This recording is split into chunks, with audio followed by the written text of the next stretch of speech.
જ્યારે પ્રમુખ સ્વામી મહારાજને વાત કરી કે સ્વામી આપને નોબેલ પ્રાઇઝ શાંતિનું મળવું જોઈએ, તો તે વખતે પ્રમુખ સ્વામી મહારાજ એવી વાત કરી કે મારા જીવનની અંદર મને 2 નોબેલ પ્રાઇઝ તો મળી જ ગયા છે, અને એક શાસ્ત્રીજી મહારાજ મળ્યા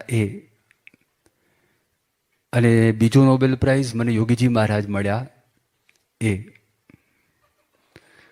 1970માં જ્યારે યોગીજી મહારાજ ઈસ્ટ આફ્રિકા ગયા હતા અને કંપાલાની અંદર સભા હતી ને તે વખતે તડકો ઘણો બધો હતો, અને જ્યાં આગળ યોગીજી મહારાજ અને સંતો મંદિરના પ્રાંગણની અંદર જે પગથિયા પૂરા થતા હતા ત્યાં આગળ બેઠેલા, ત્યાં આગળ થોડોક છાંયો હતો, પણ જ્યાં હરિભક્તો બેઠા હતા ત્યાં આગળ ખાસો એવો તડકો હતો. અને યોગીજી મહારાજના આશીર્વાદ બાકી હતા, અને એ પહેલાં પ્રમુખ સ્વામી મહારાજ છે તો એમને પ્રવચન કરવાનું થયેલું. તો તે વખતે પ્રમુખ સ્વામી મહારાજે વાત કરી કે અનંત જન્મ આપણે તડકો સહન કરીએ, તડકામાં ઊભા રહીએ, તો પણ યોગીજી મહારાજના આપણને દર્શન થાય એવા નથી. અને એની તુલનાની અંદર અત્યારે આપણે થોડોક તડકો વેઠવો પડે છે, પણ આ બહુ દુર્લભ વાત છે. મોટા પુરુષ છે એ ફક્ત મહિમા સમજાવવા માટે આ બધી વાતો આપણને કરતા નથી, પણ એ એમની સ્થિતિમાંથી બોલે છે, એ જોઈને આ વાત કરે છે. જેમ સ્વામિનારાયણ ભગવાને પોતે આ વાત કરી કે મેં તમને આજે વાત કરી એ હું પ્રત્યક્ષ જોઈને તમને કહું છું, અને મારા અનુભવે કરીને પણ મેં આ વાત સિદ્ધ કરેલી છે. અને આ જે વાત છે શાસ્ત્રની અંદર મળતી વાત છે, અને આવી રીતે જે કોઈ વર્તે એના જીવનની અંદર પણ આ પ્રકારનો અનુભવ થશે. એમ પ્રમુખ સ્વામી મહારાજને પોતાને એવું દેખાતું હતું, એટલા માટે કંપાલાની અંદર સ્વામી આ બોલ્યા કે અનંત જન્મ સુધી આપણે તડકામાં ઊભા રહીએ તો પણ યોગીજી મહારાજના આપણને દર્શન થાય એવા નથી.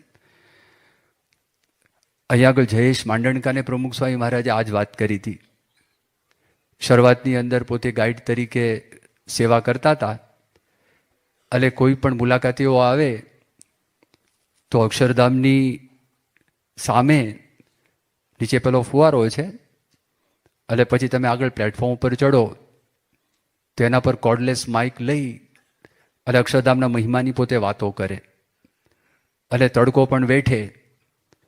અને બાપા અહીંયા આગળ પધારેલા હતા તો તે વખતે બીજા સ્વયંસેવકોએ વાત કરી કે સ્વામી આવી રીતે આ તડકાની અંદર આ જયેશ છે બહુ સારી સેવા કરે છે.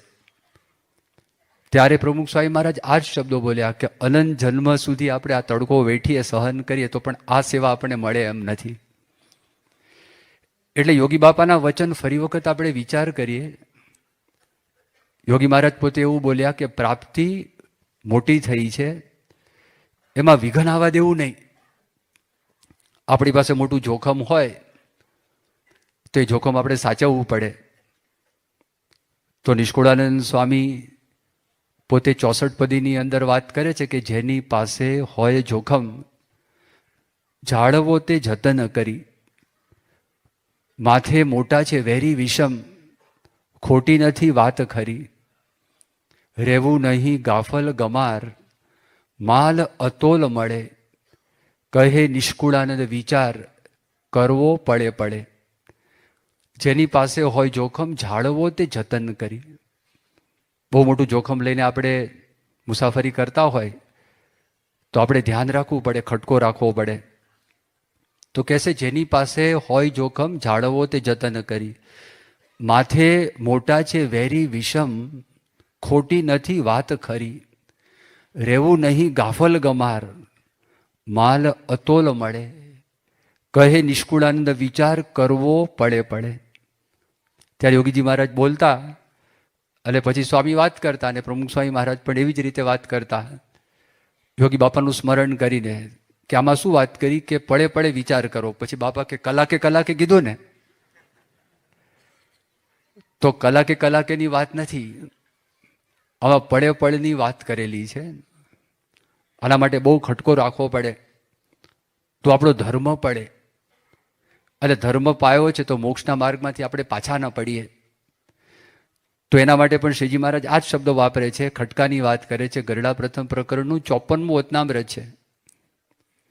એ વચનામૃત ગુણાતીતાનંદ સ્વામી એક વખત 5 વખત સળંગ વંચાવ્યું, અને ગુણાતીતાનંદ સ્વામી પોતે બોલ્યા કે આ વચનામૃતની અંદર તો શ્રીજી મહારાજે મોક્ષનું દ્વાર બતાવી દીધેલું છે, અને મોક્ષ કેવી રીતે થાય એની વાત આ વચનામૃતમાં ટૂંકની અંદર શરૂઆતમાં પહેલા આવે છે. પણ પછી વાત આવે છે શુકમુનિ સ્વામીનો એક પ્રશ્ન છે, અને શુકમુનિ સ્વામી એવો પ્રશ્ન પૂછે છે, અને પ્રશ્ન એવો પૂછ્યો કે ક્યારે પણ ધર્મ છે આપતકાળની અંદર પણ ધર્મનો લોપ ન થાય, તો એવા કયા લક્ષણે કરીને આપણને ખબર પડે કે આ વ્યક્તિને આપતકાળ પડશે તો પણ ધર્મ છે એનો લોપ નહીં કરે? તો તે વખતે સ્વામિનારાયણ ભગવાન અદ્ભુત જવાબ આપે છે કે જેને પરમેશ્વરના વચનની ખટક હોય અને નાનું મોટું વચન લોપી શકે નહીં, એવો જેનો સ્વભાવ હોય, એને ગમે તેવો આપતકાળ આવે તો પણ એ ધર્મમાંથી પડશે નહીં, અને એનો જ સત્સંગ દ્રઢ રહેશે. આ વાત શ્રીજી મહારાજે ગરડા પ્રથમ પ્રકરણના 54ના વચનામૃતમાં આપણને સમજાવી. તો નાની વાત છે પણ બહુ સરસ વાત કરી, ખટકાની વાત છે. અને એના પર બાપા ઘણી બધી વખત દ્રષ્ટાંત આપણને આપે છે કે જો દાંતની અંદર ભાજી હોય, એનો એક રેસો બે દાંતની વચ્ચે આપણને ખૂંચી ગયો હોય ને, તો આપણી જીભ વારે વારે ત્યાં ફર્યા જ કરશે, અને જ્યાં સુધી એ રેસો બહાર નીકળે નહીં ત્યાં સુધી આપણને સુખ ના આવે, મજા ના આવે. એ નીકળે તો જ આપણને સુખ આવે, બાકી મજા ના આવે. બીજું ઉદાહરણ આપે છે, પગની અંદર આપણને કાંટો વાગ્યો હોય, અથવા તો કોઈ લાકડું હોય, લાકડામાં આપણે આમ હાથ ફેરવ્યો હોય, અને જે ફાંસ છે એ જો આંગળીની અંદર ચામડી છે, ચામડીમાં ઘૂસી ગઈ હોય, તો જ્યાં સુધી ફાંસ બહાર નીકળે નહીં, અથવા આપણને પગની અંદર કાંટો વાગ્યો હોય, જ્યાં સુધી નીકળે નહીં ત્યાં સુધી આપણને ખટક કરે, એ ખટક્યા કરે, આપણે મજા ના આવે. નીકળે તો જ આપણને સુખ આવે, તો જ આપણને શાંતિ થાય. ત્રીજું દ્રષ્ટાંત છે, કારણ કે જે નાના હોય ને એને તો દાંત વ્યવસ્થિત હોય, એને ભાજીનો કોઈ પ્રશ્ન જ નથી, કોઈ ખૂંચે જ નહીં, કાંઈ ગમે તેવું ખાતા હોય ને તોય ખૂંચે નહીં. મોટા થાય એટલે ખૂંચવા લાગે. પણ આંખમાં કણ પડે તો એ બધાને ખબર પડે, આંખમાં કણ પડે એ જ્યાં સુધી કણ બહાર નીકળે નહીં ત્યાં સુધી કોઈ વાતે સુખ ના આવે.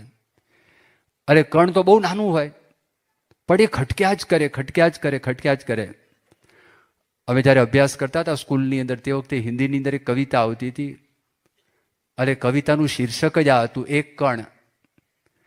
અને એક કવિ, એને કવિત્વ શક્તિથી બહુ અભિમાન આવી ગયેલું, અને પોતાની અગાસી ઉપર એ પોતે કવિતા રચી, નવી નવી કવિતા રચી. એના ગુમાનની અંદર અભિમાનમાં બહુ મસ્ત હતો, અને એક કણ એના આંખમાં પડ્યું, અને એનું બધું જ અભિમાન છે ને ચૂર ચૂર થઈ ગયું. એ પોતે જ લખે છે કવિતાની અંદર, એ વર્ણન કરે છે.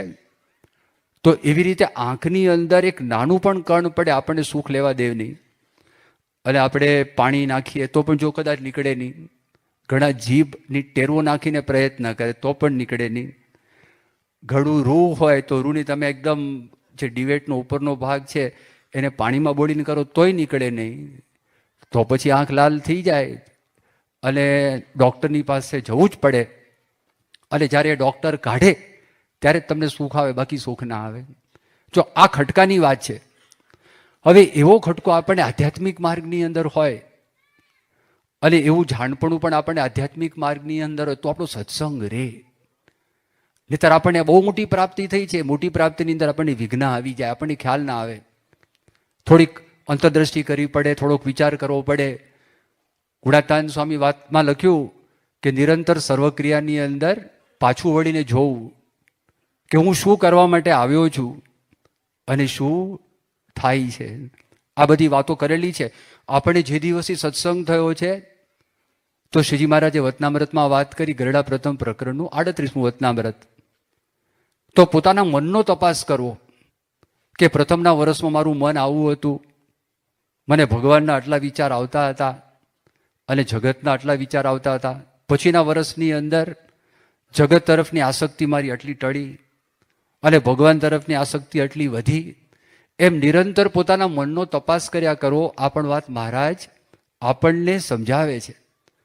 શ્રીજી મહારાજ તો ભગવાન છે અને આ ગુણાતીત પરંપરા અનાદિ સિદ્ધ પુરુષો છે, એના માટેની તો કઈ વાત છે નહીં, આ સાધકો માટેની વાત છે. અને એ જે ખટકો રાખે ને અંતરદ્રષ્ટિ કરે માણસ, એ પોતે આગળ વધતો જાય.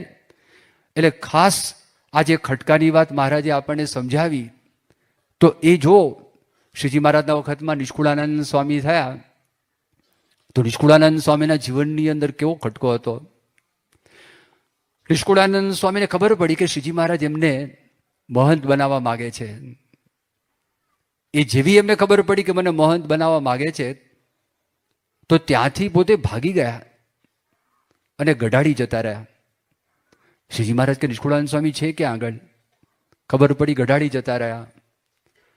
તો જો માણસને સત્તા મળે અને માણસને માન મળે, તો આધ્યાત્મિક માર્ગની અંદર વિઘ્ન આવવાની સંભાવના છે, શક્યતા છે. મહારાજે એક માણસને મોકલ્યા, બોલાવ્યા કે સ્વામી તમે ચિંતા ન કરો, તમને કંઈ બનાવવાના નથી.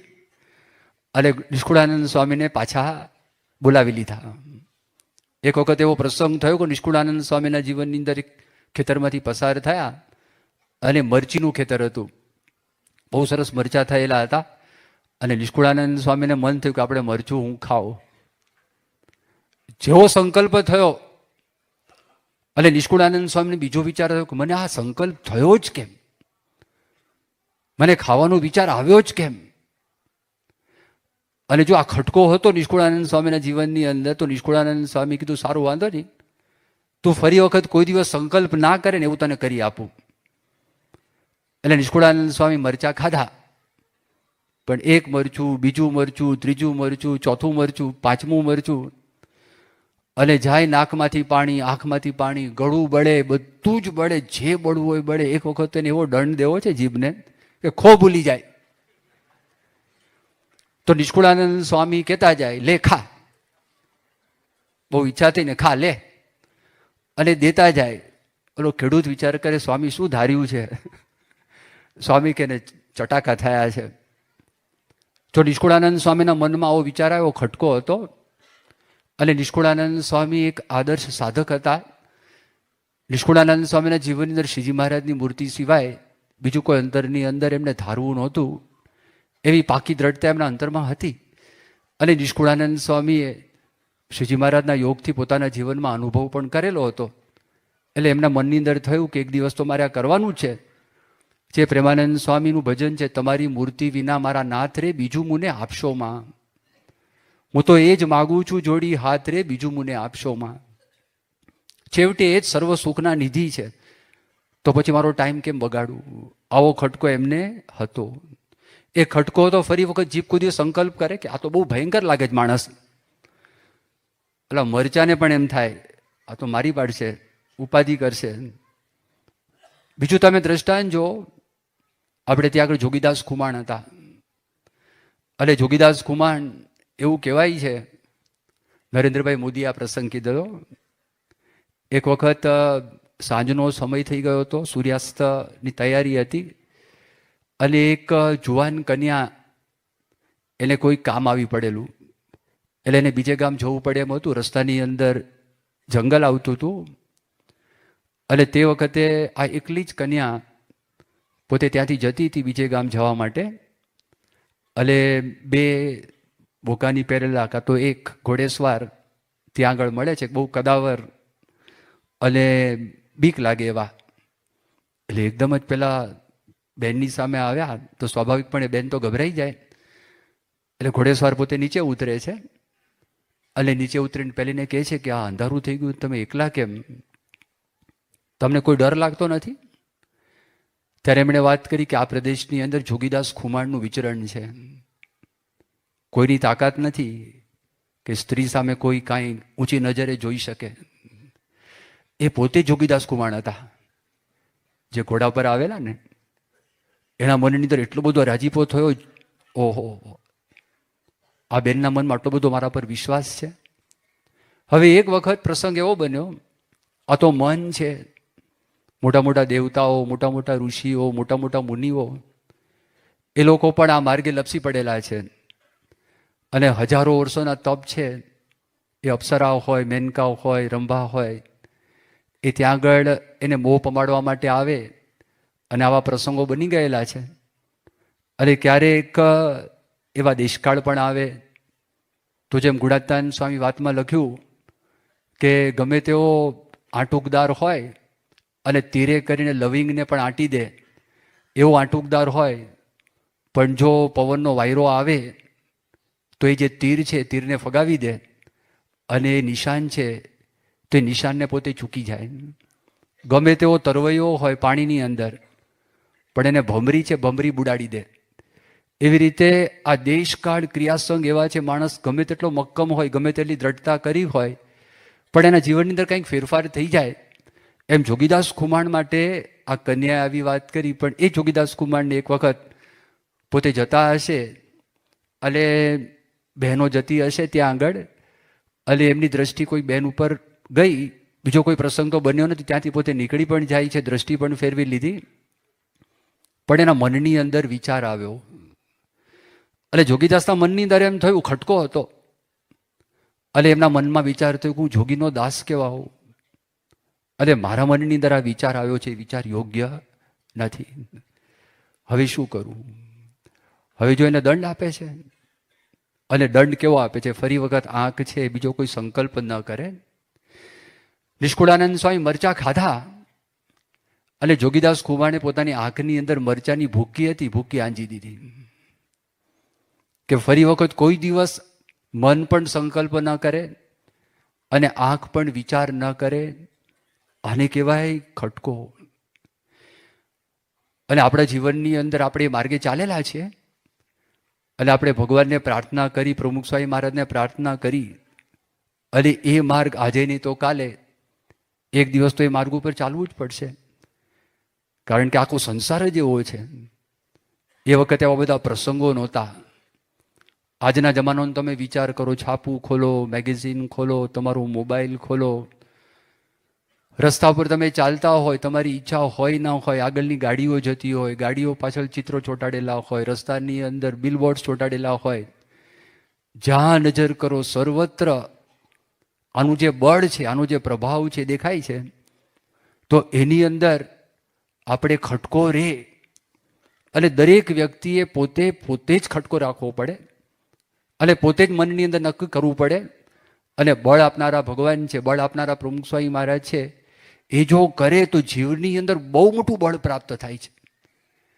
એ જે પ્રથમના 54ના વચનામૃતની હું તમને વાત કરતો હતો, ખટકાની વાત કરતો હતો શુકમુનિના પ્રશ્નની અંદર, પણ ધર્મના મૂળની અંદર લોયાના 6 વચનામૃતમાં વાત કરી નિષ્કામ ધર્મ છે. નિષ્કામ ધર્મ, એ નિષ્કામ ધર્મ એટલે સ્ત્રી પુરુષની મર્યાદા. પોતાની જે અવસ્થા હોય એ અવસ્થાની અંદર આપણે જ્યાં આગળ હોય, અને જે કોઈ આપણી નાની મોટી ભૂલો થયેલી હોય તો એમાંથી આપણે પાછા વળી શકીએ છીએ. અને હંમેશા ભગવાન આપણી સહાય કરે છે, હંમેશા ભગવાન આપણને મદદ કરે છે. તો જો એના માટે ખટકોને જાણપણું હોવું જોઈએ. પણ જો એમાં એવો વિચાર આવે, એ જે મહારાજે વાત કરી સારંગપુરનું 9મું વચનામૃત, એમાં શ્રીજી મહારાજ પોતે એવી વાત સમજાવે છે, અને મહારાજે પોતે એવી વાત કરી કે જેને રજોગુણ તમોગુણ વધારે વર્તા હોય એને ધ્યાન અને ધારણા માટેનો આગ્રહ રાખવો નહીં. અને એને તો એવો વિચાર કરો, અજામેલ મહાપાપી હતો અને એક વખત ભગવાનનું નામ લીધું તો બધા પાપ છે એ બળીને ભસ્મ થઈ ગયા અને એ ભગવાનના ધામને પામ્યો. તો એ ભગવાનનું તો નામ સ્મરણ ઘણી બધી વખત કરું, મને શું વાંધો આવવાનો છે? એ બળ માટે શ્રીજી મહારાજે શબ્દો મૂક્યા છે. પણ સાથે સાથે મહારાજે એવી પણ વાત કરી કે ભગવાન તો અધમ ઉદાહરણ છે, ભગવાન પતિત પાવન છે, તો હું ગમે તેટલું પાપ કરીશ ભગવાન મને માફ કરશે, અને ભગવાન દયાળુ છે, એના માટેની આ વાત નથી. પણ પ્રામાણિકપણે આપણે આ માર્ગે ચાલતા હોઈએ અને તે વખતે આપણને પ્રશ્ન થાય, એના બળ માટે મહારાજે આ વાત કરેલી છે, એ ખટકાની વાત કરી. પછી કેવી વાત આવે, તમે જો યોગી બાપા એ દ્રષ્ટાંત આપતા કે ગોંડલની અંદર ત્યાં આગળ વિરમજી બાપુ હતા, સિક્યોરિટીમાં હતા, અને ભગવતસિંહ બાપુ છે એની સેવામાં હતા, ગેટ ઉપરની સેવામાં. અને યોગીજી મહારાજ આ દ્રષ્ટાંત આપતા. અને એમાં પ્રસંગ એવો બનેલો કે એક વખત એવું બન્યું કે ભગવતસિંહ બાપુ પોતાની ઓફિસની અંદર હશે, પોતાના ચેમ્બરમાં, અને ત્યાં આગળ કૂતરું આવ્યું. એને તું મારી પાસે કૂતરું ક્યાંથી? અહીંયા મહેલની અંદર કૂતરું, અને ઠેઠ મારી પાસે આવી ગયું અહીંયા આગળ. તો ગેટમાંથી જ આવ્યું હોવું જોઈએ. ગેટ ઉપર તો સિક્યુરિટીનો માણસ હોય, અને આવ્યું કેવી રીતે અહીંયા? તો ઘંટડી બગાડી. અરે તરત આવ્યું, જી સાહેબ ગેટ ઉપર કોણ છે? વિરમજી બાપુ, બોલાવો. વિરમજી બાપુને વાત કરી, અહીં કૂતરું આવ્યું કેવી રીતે? કેવી રીતે આવ્યું? આજે કૂતરું આવ્યું, કાલે કોઈ ચોર આવે તો, કાલે મારો કોઈ શત્રુ આવે તો, તમને શેના માટે ત્યાં આગળ રાખેલા છે? અને વાત કરી, જાઓ દંડ. કેટલો દંડ? 5 રૂપિયાનો. પણ એમનો પગાર જ 5 રૂપિયા હતો. બાપુએ 1 મહિનાનો પગાર લીધો. એ બાપુ કોઈ દિવસ કોઈ ગુનેગારને કેદમાં નાખવાનું માનતા જ નહોતા. કેદમાં નહીં નાખવાના. કેદમાં નાખો તો રાત તરફથી ખાવાનું આપવું પડે, તો રાજ્યને ખર્ચો થાય, પૈસા જ લે. કોઈ પણ ગુનેગારોની પાસે પૈસા જ લેવાના. તો વિરમજી બાપુ બિચારા યોગી બાપાને વાત કરે કે આવું થઈ ગયું, ઝોલું આવી ગયું, એમાં કૂતરું ઘૂસી ગયું, અને આ 5 રૂપિયાનો દંડ થઈ ગયો. એમ સ્વામી વાત કરતા, આપણે જો ખટકો ના રાખીએ અને આપણે જો જાણપણું ન રાખીએ તો શ્રીજી મહારાજે તો બહુ આગળની મોટા મોટા પરમહંસોની વાત કરેલી છે. કદાચ ત્યાં સુધી આપણે ના પહોંચીએ હમણાં, ભવિષ્યમાં તો પહોંચવાનું જ છે. અને જો હોય તો સારામાં સારી વાત છે. એ ગરડા અંતરના 9મા વચનામૃતમાં મોટા મોટા પરમહંસોની વાત કરે છે. અંદરમાં ભગવાનની મૂર્તિને ધારીને બેઠા છે, એમાં અખંડ વૃત્તિ રાખી છે, અને એમાં રહીને પોતે ક્રિયા કરે છે, પ્રવૃત્તિ કરે છે.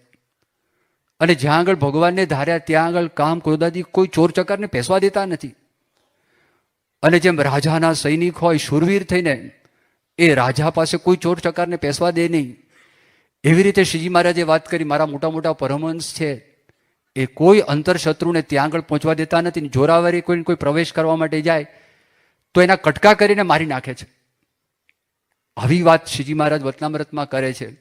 તો જો આ ખટકાની વાત કરી, અને એના માટે તાત્કાલિક ઉપાય કરવો પડે. આપણે જેવું જાણપણું આવે તો પ્રમુખ સ્વામી મહારાજે એક ઉદાહરણ આપેલું.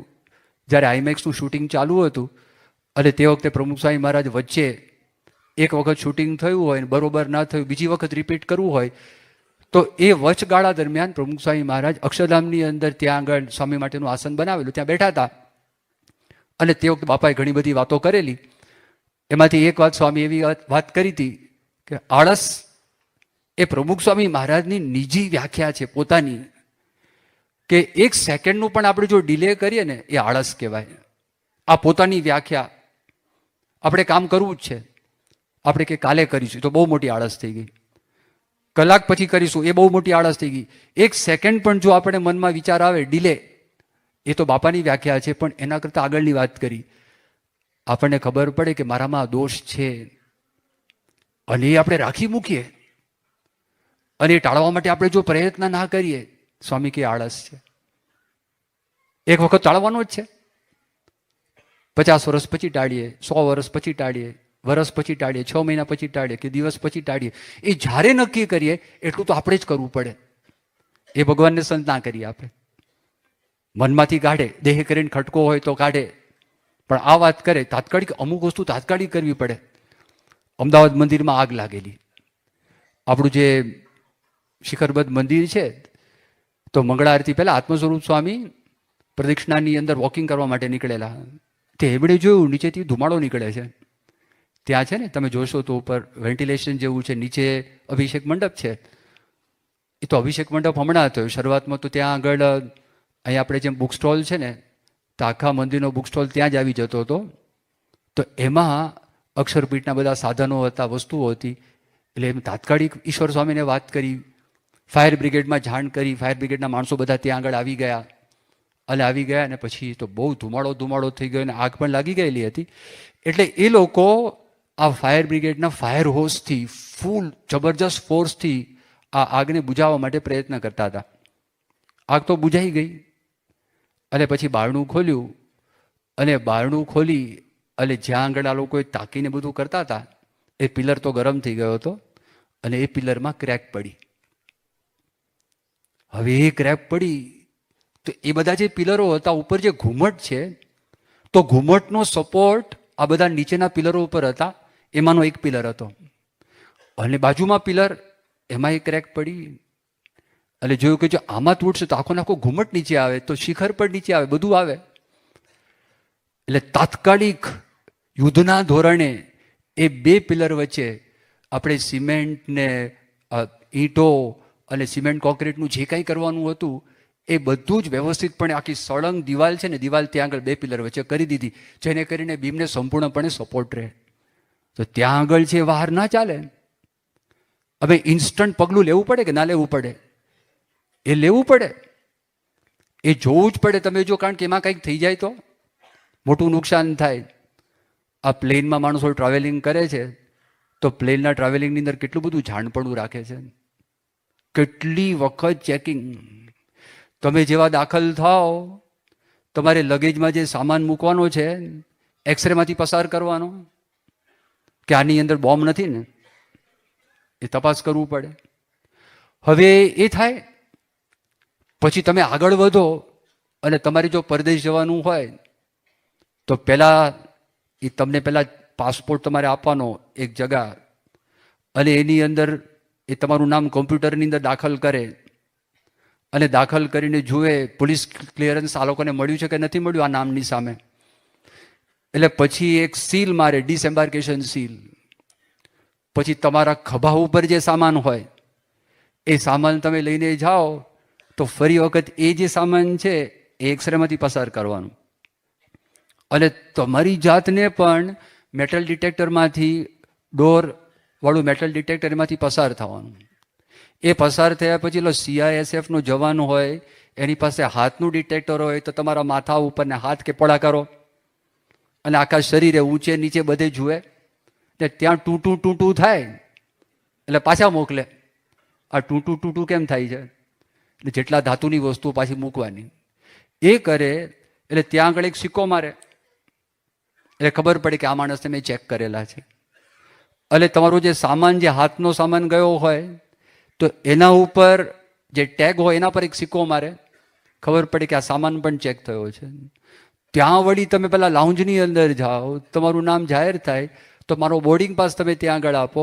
એ બોર્ડિંગ પાસ એક કાપે ને ત્યાં પાછું કોમ્પ્યુટરમાં ફીડ કરે કે આ માણસ આવી ગયો છે.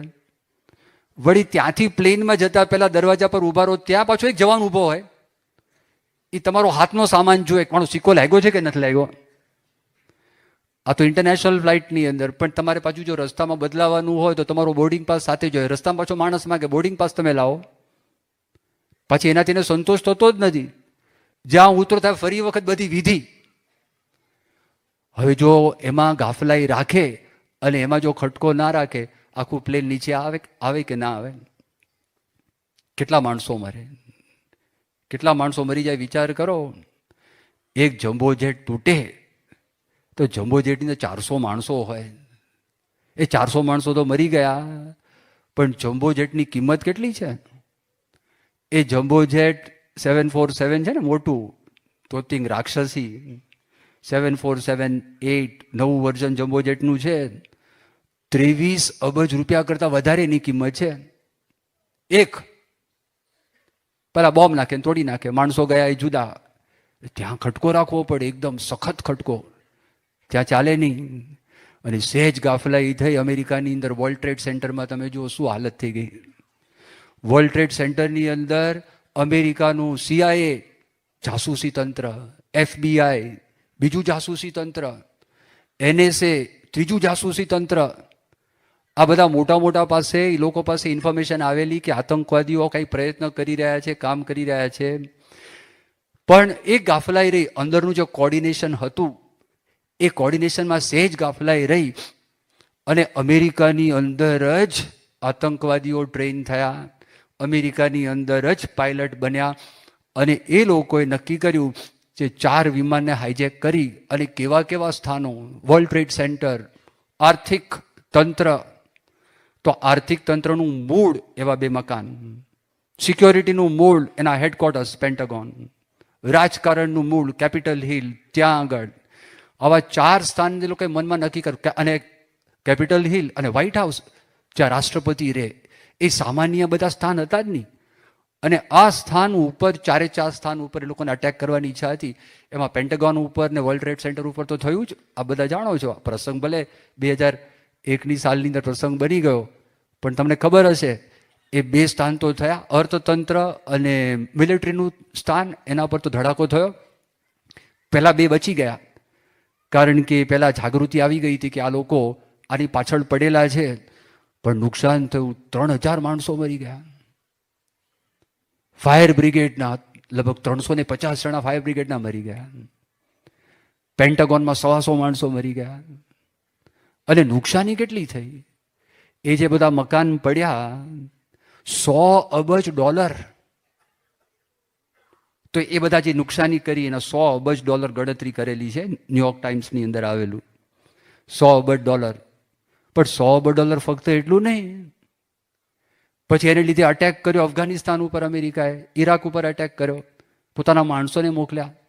અને બધું ઇન્સ્યોરન્સના પ્રશ્નો, બીજા પ્રશ્નો, એ લોકોએ ગણતરી કરી $2 ટ્રિલિયન, 2000 અબજ નો ખર્ચો. અને ન્યુયોર્ક ટાઈમ્સ પ્રમાણે 3000 અબજ. આ જો ખટકો ચૂક્યા, સિક્યોરિટીમાં ગાફલાઈ થઈ અને આટલું મોટું નુકસાન થઈ ગયું. અને ત્યાર પછી હોમલેન્ડ સિક્યોરિટી દાખલ કરી, તો એ જાણપણું ગમે ત્યારે રાખે. આપણે ત્યાં ના થયું, પેપરમાં તમે આવી ગયું હશે, આપણે અક્ષરધામની અંદર જ હમણાં ગાફલાઈ નહીં પણ વાત આવી કે ભાઈ અહીંયા આગળ કંઈક પ્રયત્ન કરે છે, બોમ્બ મૂકવાનો પ્રયત્ન કરે છે. તાત્કાલિક આવી ગયા. 100 ઉપર કમાન્ડોઝ આવી ગયા અહીંયા મુંબઈથી. અહીંયા આખી મોક ડ્રિલ કરી નાખી. અને એ દિવસે નીકળી ગયા 9 વાગે. અને બીજે દિવસે સવારે 2 વાગ્યાથી 4 વાગ્યા સુધી પોલીસ ફરી વખત કૂતરાઓને લઈને આવી કે ભાઈ આવી કંઈક વાત છે, કંઈક મૂક્યું છે કોકે, કે હવે આમાં આપણે ખટકો રાખવો પડે, કરવું પડે. તો જો માણસ મરી જાય, આખો સમાજ છે હચમચી જાય, હલબલી જાય, એ બધું થાય. હવે આપણે આધ્યાત્મિક માર્ગની અંદર જો ખટકો ના રાખે તો શું થાય? આધ્યાત્મિક માર્ગમાં જો આપણે ખટકો ના રાખે ને માથું ખંજોળા રહીએ. યોગી બાપા પેલું દ્રષ્ટાંત આપતા, આંધળો વાંકમાં આવ્યો. હવે આંધળો વાંકની અંદર આવ્યો તો રાજાને દયા આવી કે આને છોડી મૂકીએ. એનું જે ગામ ફરતો મોટો કોટ હતો, કિલ્લો હતો, અને કિલ્લામાંથી નીકળવા માટે માત્ર એક દરવાજો હતો. અને યોગી બાપા કહેતા 3 ગાઉનો કોટ હતો, 3 ગાઉ, 6 માઇલ, 9-10 કિલોમીટર, એટલો મોટો કોટ હતો. તે આંધળાને વાત કરી, ભાઈ તને દેખાતું નથી, તને જેલમાં પૂરી શું મળવાનું, જા તને છોડી દીધો. પણ જો તું આંધળો છું, પણ તું દિવાલને અડતો અડતો જાય, જે ઠેકાણે દરવાજો આવે ત્યાં બહાર નીકળી જજે અને તું મુક્ત, બસ જા. એટલે આંધળાએ શરૂ કર્યું કે વાહ, રાજાની દયા હતી. એટલે આમ અડતો ગયો. યોગી બાપા કહેતા, જ્યાં દરવાજો ને ત્યાં ખંજવાળવાનું થયું.